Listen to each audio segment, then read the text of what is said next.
Sports பர்பஸ்க்கு eyewear இருக்கா? Yes, sports பர்பஸ்க்கு ஐவேர் இருக்கு. So I am Aravind, stylist and vision expert here at circle eyewears. So sports பர்பஸ்க்கு எந்த மாதிரியான கிளாஸஸ் போடலாம், பவர் இருக்கோ இல்லையோ ரெண்டுக்குமே நம்ம ஐ கிளாஸஸ் போடலாம், with power and without power.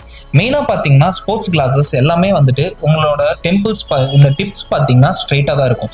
இது ஏன் அப்படின்னு பார்த்தீங்கன்னா உங்களுக்கு ஒரு நல்ல கம்ஃபர்டான ஃபிட் கொடுக்கறதுக்காக தான் இந்த டெம்பிள்ஸ் பார்த்தீங்கன்னா உங்களுக்கு ஸ்ட்ரைட்டாக இருக்கும். அதே மாதிரி இதோட மெயின் பெனிஃபிட் பார்த்தீங்கன்னா ஹை ரேப் ஆங்கிள். ஸோ இந்த ஹை ரேப் ஆங்கிள் இருக்கிறதுனால உங்களுக்கு 180 டிகிரிக்கான விசிபிலிட்டி அண்ட் விஷன் வந்துட்டு ரொம்பவே கிளியரா இருக்கும். எக்ஸாம்பிள், நீங்க ஒரு அத்லெட்டு இல்லை நீங்க ஒரு கிரிக்கெட்டரா இருக்கீங்க அப்படின்னா நீங்க இது மாதிரியான ஸ்போர்ட்ஸ் சன் கிளாஸஸ் யூஸ் பண்ணலாம். அப்போ வந்துட்டு உங்களோட ஃபிட் பார்த்தீங்கன்னா ரொம்பவே கம்ஃபர்ட்டா இருக்கும். இதே நீங்க ஒரு நார்மல் கன்வென்ஷனல் கிளாஸ் யூஸ் பண்ணீங்கன்னா உங்களோட டிப் பார்த்தீங்கன்னா இப்படி பெண்டடா இருக்கும். நீங்க ஒரு கேப் போடும்போது, கழட்டும் போது, இல்லை ஹெல்மெட் போட்டுட்டு ஒரு கிளாஸஸ் போடும்போது ரொம்பவே உங்களுக்கு கம்ஃபர்ட்டா இருக்காது. ஸோ போது